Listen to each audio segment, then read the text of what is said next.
Hello દોસ્તો, નમસ્કાર, જય દ્વારકાધીશ। તો આજે આપણે આવી ગયા છે ઘઉંમાં પાણી વાળવા। તો નવા વિડીયોમાં આપ સૌનું હાર્દિક સ્વાગત છે।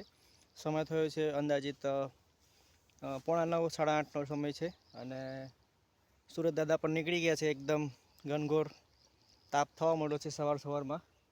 તો અત્યારે હાલ તો આપણે જોઈ લ્યો, ઘઉં પાછળ આપ જોઈ શકો છો।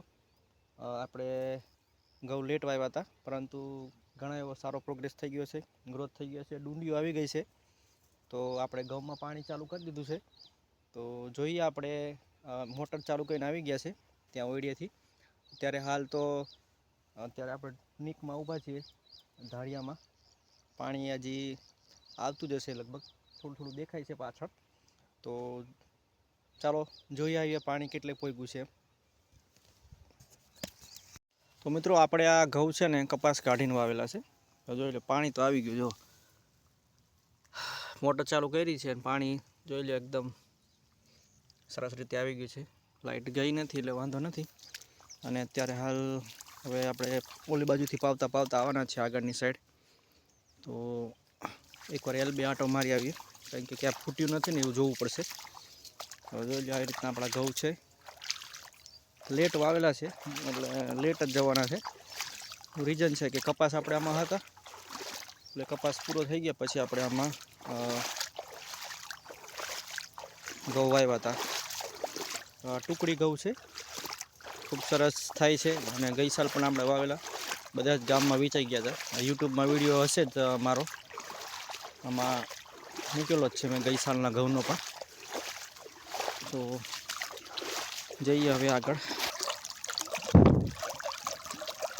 તો પાણી LB ચાલુ થઈ ગયું છે, જોઈ શકો છો।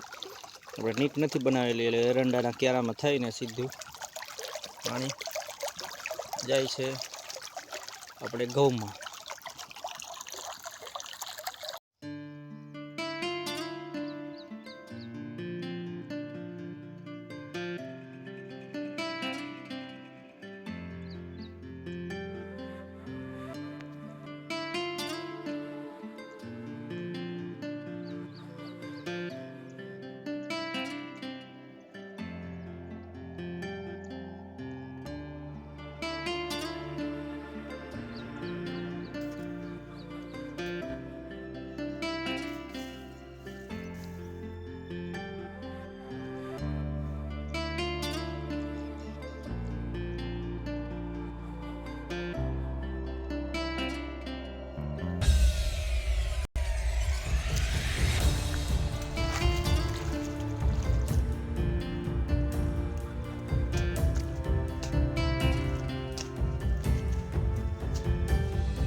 તો ફાઇનલી બપોર થઈ ગયો છે અને હાથ પગ મોઢું ધોઈ લીધું છે।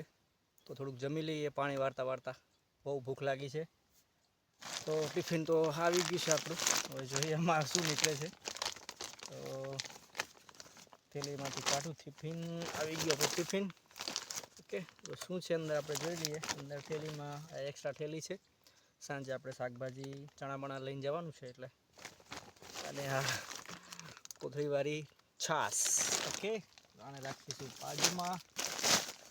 ઓકે, તો હવે ટિફિન અનબોક્સિંગ કરી લઈએ આપણે।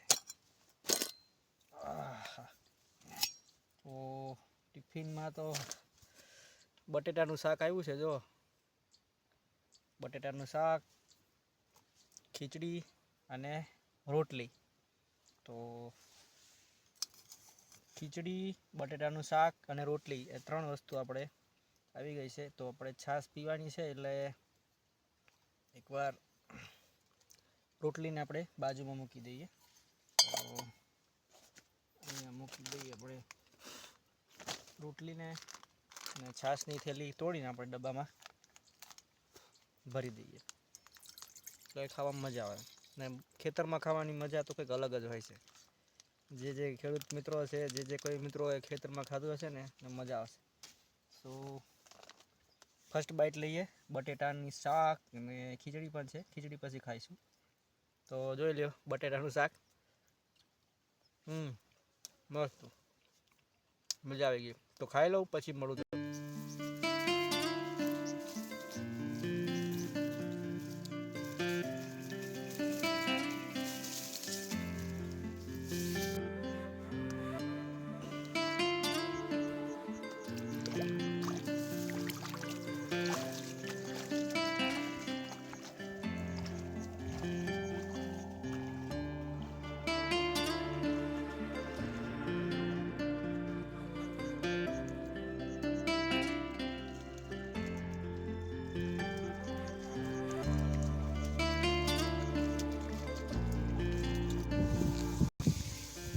ભાઈ પાણી વારતા વારતા વાગી ગયા છે 4, 4:15 ને હવે લાઇટ જવાની પણ તૈયારી છે.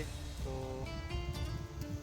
4:15 જેવો ટાઈમ થયો છે અને કૂવામાં એકવાર પાણી ખાલી થઈ ગયું હતું તે આપણે ઘડીક એટલે મતલબ અડધો કલાક જેવું પાણી બંધ કર્યું હતું, કારણ કે હવે કૂવામાં પાણી છે ને ખૂટી જાય છે. અંદાજિત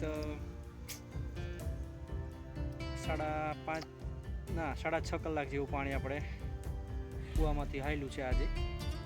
અને ક્યારા પીવામાં તો હજી લગભગ 15 ક્યારા પીધા હશે અને કૂવો ખાલી થઈ ગયો છે. એટલે આપણા ઘઉં 3 દિવસે પી રહેશે એવું લાગે છે. બાકી તો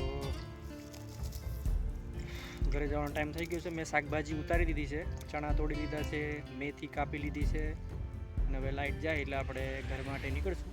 અને આ પ્રમાણે આપણો ઘઉં છે તો આટલા નાકા પીધા છે.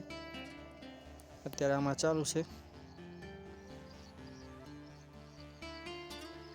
ફરીથી મોટર મેં ચાલુ કરી છે આજે, મતલબ હમણાં બંધ કરી હતી, અત્યારે પાછી ચાલુ કરી મેં. તો આપણે એરંડા છે હવે કાલે ઉતારવાના છે. એરંડાનું કામ કાલ માટે રાખવાનું છે. અને ઘઉંમાં તો પાણી ચાલુ કરી નાખ્યું છે પાછું. 2 દિવસે 3 દિવસે પી જશે. સો ફાઇનલી લાઇટ જતી રહી છે. લાઇટ પૂરી થઈ ગઈ 8 કલાકની. તો આપણે ઘરે જવા માટે નીકળીશું હવે. અને આ રહ્યું આપણું બાઇક. તો બાઇકમાં આપણે બધો સામાન લઈ લીધો છે. બાઇક જવા માટે રેડી થઈ ગઈ છે. થેલી ટીંગાઈ દીધી છે. નીકળીએ આપણે ઘરે જવા માટે.